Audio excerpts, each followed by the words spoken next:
sem roteiro não tem nada, né? Sem roteiro não tem nada, não tem fala dos atores, a organização da produção, porque é o roteiro que vai dizer para a produção com o que ela vai ter que gastar o dinheiro, né? Sem o roteiro, a produção fica cega, surda e muda.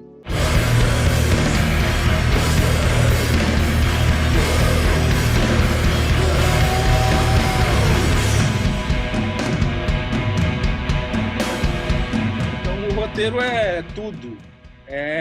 Não a bula de remédio, porque tem gente que nem lê bula de remédio. Mas ele é o modo de montar. Ele é o manual de instruções de como você vai montar aquele seu aviãozinho.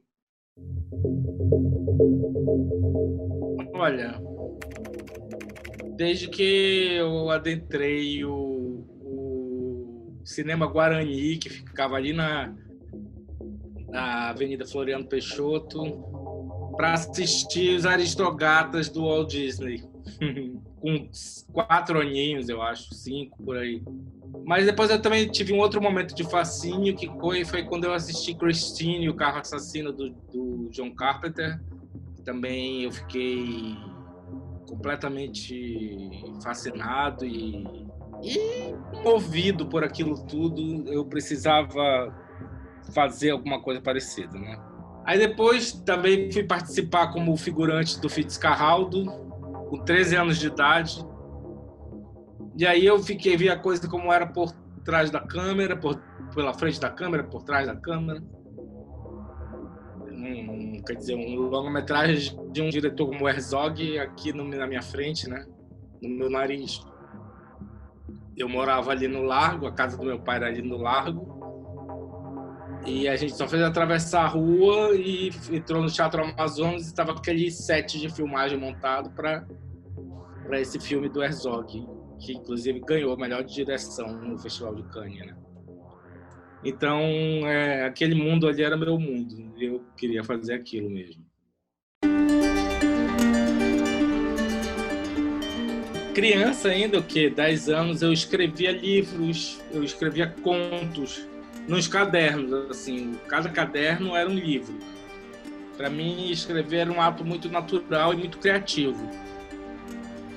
Olha, para roteiro, eu acho que é tudo muito disciplinado, sabe? É tudo muito metódico, porque eu me propus a escrever aquela história e eu acho que aquela história vai impressionar um certo público, mas às vezes eu escrevo sem eu estar muito empolgado com aquilo, sabe? Porque não é uma coisa que me empolgue. Eu sei que vai empolgar o público. Por exemplo, no caso do Cachoeira, esse foi realmente um assunto que me empolgou demais, porque saía da curva, né? Saía da casinha, falava de indígenas drogados, bêbados e dançando hard rock lá, heavy metal.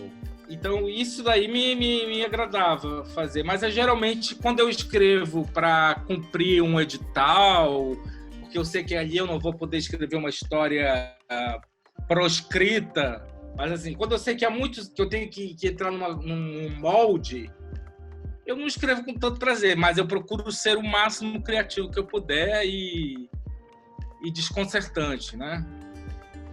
Então, eu agora estou escrevendo primeiro os meus roteiros e depois entrando em editais.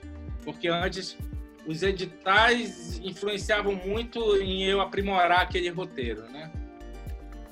Mas é chato, porque você começa a escrever sob a égide de regras. Não, e eu gosto de escrever com liberdade, de escrever o que eu quiser. Aí depois, se for o caso, a gente adapta, o que é chato, mas tudo bem.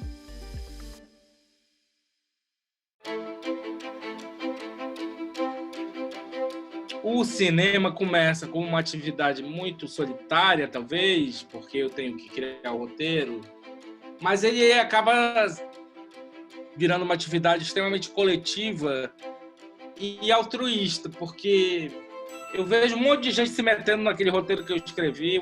Mas Eu não quero assim, olha como é que eu escrevi, mas muda, faz diferente. E aí eu me abro e realmente a coisa muda, sabe? Assim, deixa de ser tão pessoal minha e se torna mais coletiva. E é muito legal eu poder dirigir aquilo que eu escrevo. Jogar fora eu não gosto, não. Eu vou escrevendo, mas, cara, hoje no computador, esse romantismo de amassar o papelzinho e jogar fora é muito da época da máquina de escrever, né? É muito da época dos escritores beatniks. Agora não existe mais esse romantismo.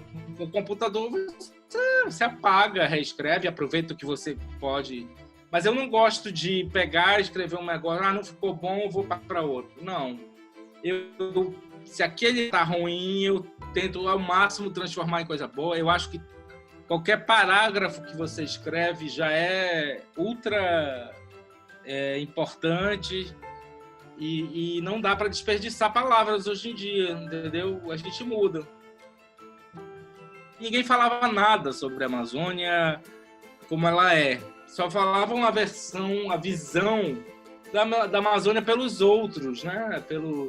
Desde quando Hollywood, da década de 40, fez suas incursões pela Amazônia e mostrava as formigas gigantes e tudo mais, nunca foi falado o que um amazonense ou uma pessoa que nasceu na Amazônia sente, né? Tem muita gente que vem explorar isso aqui, porque todo mundo tá de olho, né? Aí vem os paulistinhas, vem Ioquinhas, todos aqui, mas não sabem, tem nojinho da Amazônia. E aí, então, eu acho que isso me interessa muito, esse tema. A Amazônia pelos amazônidas, entendeu? Eu gosto disso, de ter como tema uma Amazônia genuína, autêntica.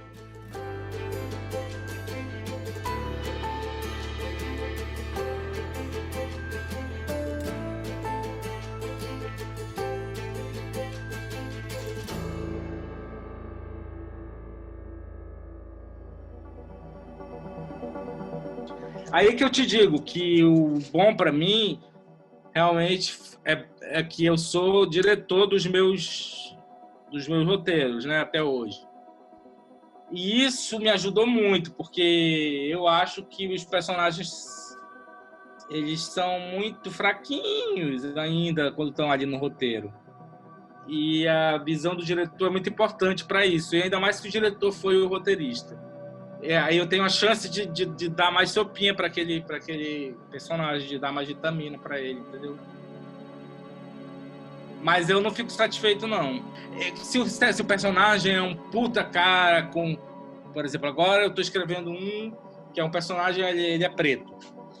E ele é um puta cara voltado para as questões identitárias dele, para a comunidade dele, mas eu acho ele um enjoado, eu acho ele um lacradorzinho. Então, não fico nunca satisfeito com o personagem. E eu acho muito chato essa perseguição. O cara é branco, faz filme com índio, o cara é branco, faz filme com preto. Deixa pra lá, cara. Cinema é exatamente um lugar do outro. Você vai precisar de um consultor afrofuturista. Consultor afro. Ótimo, maravilha. Desencargo de consciência, chama.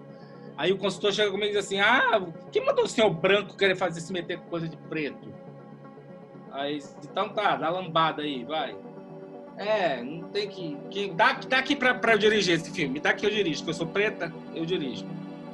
Aí, então eu gosto desses embates. E eu acho legal essa coisa da equipe, que a equipe acaba mudando o personagem, acaba enriquecendo, entendeu? E gosto muito dessa coisa de ter consultor, gosto muito de pesquisa, porque o diálogo é uma coisa que eu sempre mudo, que eu sempre conto com a ajuda de outras pessoas e a gente muda, porque eu acho que lá no roteiro são sempre horrorosos, são sempre mal feitos os diálogos. São sempre mal estabelecidos, entendeu? Então, eu acho que essa coisa de eu ser o diretor dos meus próprios roteiros me ajuda muito. Vereador? Mais uma vítima naquela comunidade. Qual a resposta política para isso? Realmente a criminalidade é assustadora, mas não é apenas naquela área. Eu tenho várias propostas que vou apresentar ao executivo e que serão divulgadas no momento certo. E sobre aquele local, já estou tomando as devidas providências junto aos moradores. É um assunto que eu acho extremamente delicado, que eu acho extremamente complicado para eu escrever. Eu não escrevo sobre isso, é raríssimo. Eu detesto filme policial. Então, eu senti que foi... Não, eu não quero falar... Eu já falei isso pro Medina, ele sabe, não tem nada... Eu adoro, amo o Medina por ele ter me dado essa oportunidade maravilhosa. Mas eu não gosto, não, do roteiro, assim, não é minha aquela concepção histórica ali, aquela concepção de narrativa. Então eu me senti... E ainda mais que o filme ele foi montado de uma maneira muito careta. Eu acho que a montagem é muito careta. Podia ter sido melhor montado. Eu nunca me liguei nessas regras. Sinceramente, estou te falando com a maior pureza da alma. Nunca me liguei em regras de uma página, 1 minuto. Nunca coloquei na parede aqueles post-its com cada sequência e a partir da 7ª sequência tem um turning point. Nunca funcionou isso para mim. Nunca nem prestei atenção nisso. Olha, o Cachoeira foi a minha primeira incursão criativa nesse universo indígena, na questão indígena propriamente dita, né? Porque os meus 2 curtas anteriores, Criminosos e Um Rio Entre Nós, eram histórias amazônicas, né? Histórias manauaras, ribeirinhas. Não tinha nada de forte, de nada de provocador para levar esse pensamento da questão indígena, né? Então o Cachoeira ele foi meu primeiro passo nisso e com muito medo, porque eu pensei assim, poxa, essa história é baseada numa história muito livremente baseada, né? Numa história real, que era a história de um cara que viveu lá em São Gabriel da Cachoeira, que era indígena, mas já tinha vindo morar em Manaus, já tinha passado por um embranquecimento, digamos assim, e voltou para lá e começou a cooptar outros indígenas da sua etnia e de outras etnias para curtirem, para reverenciarem o thrash metal, para reverenciarem o satanismo do rock, né? Esse tema, e mais o alcoolismo também, que ele impregnava essas farras que eles faziam com alcoolismo, né? Com droga, com maconha, com álcool. Aí é que está o grande embate da questão indígena na Amazônia, né? Dos índios estarem situados em suas aldeias, lá aquelas etnias em seus lugares, e da partícula homem branco influenciar nessa troca. O Jonatas ele tem 87 páginas, se não me engano. E a minha intenção, ele ganhou o edital do Ministério da Cultura, né? De baixo orçamento. E a minha intenção era que eu teria muita coisa para filmar dentro desse espectro da floresta. Mas eu não tinha regras, não tinha essas regrinhas, não. 1 minuto, uma página, vai dar certo. Não. Eu fui escrevendo como se fosse um livro mesmo. E depois sequenciei, entendeu? Agora,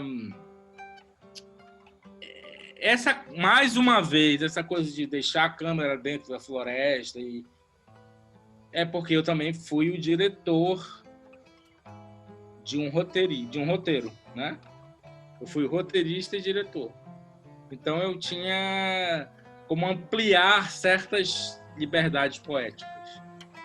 Porque quando eu escrevo no roteiro assim, Jonatas deixou o seu cajado encostado na árvore e começou a andar na floresta em rodopios.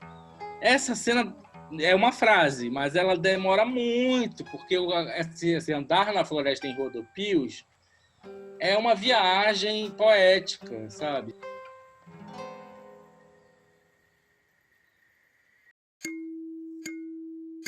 Olha, e o Amazonas Film Festival foi maravilhoso. Eu adorava o Amazonas Film Festival.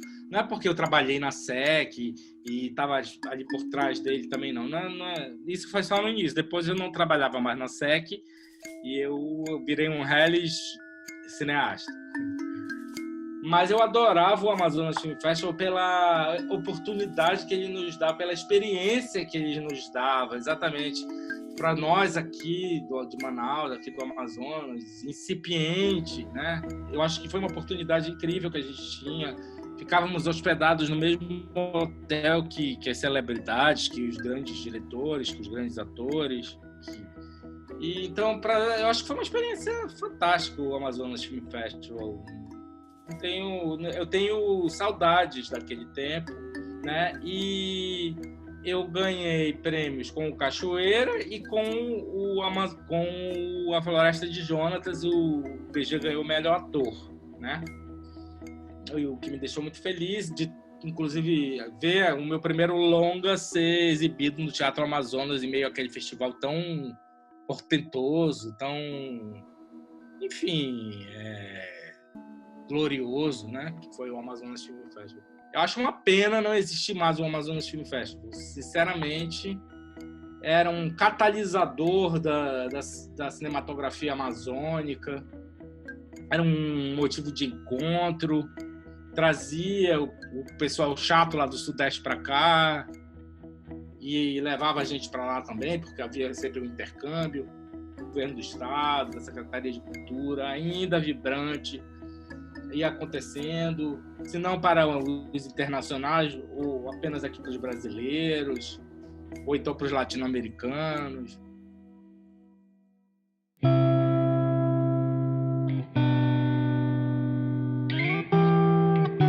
Escrever, estou conseguindo dirigir, estou conseguindo reunir com a equipe, produzir, né? Estou conseguindo as três coisas. Porque ganhamos, olha, eu ganhei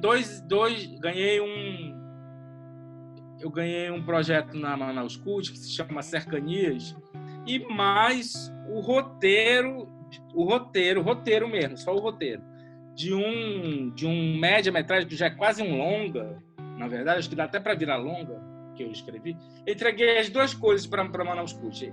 Essa compilação com 21 planos, e entreguei um roteiro desenvolvido. Eu escrevi pra caramba, pra muito mesmo nessa pandemia.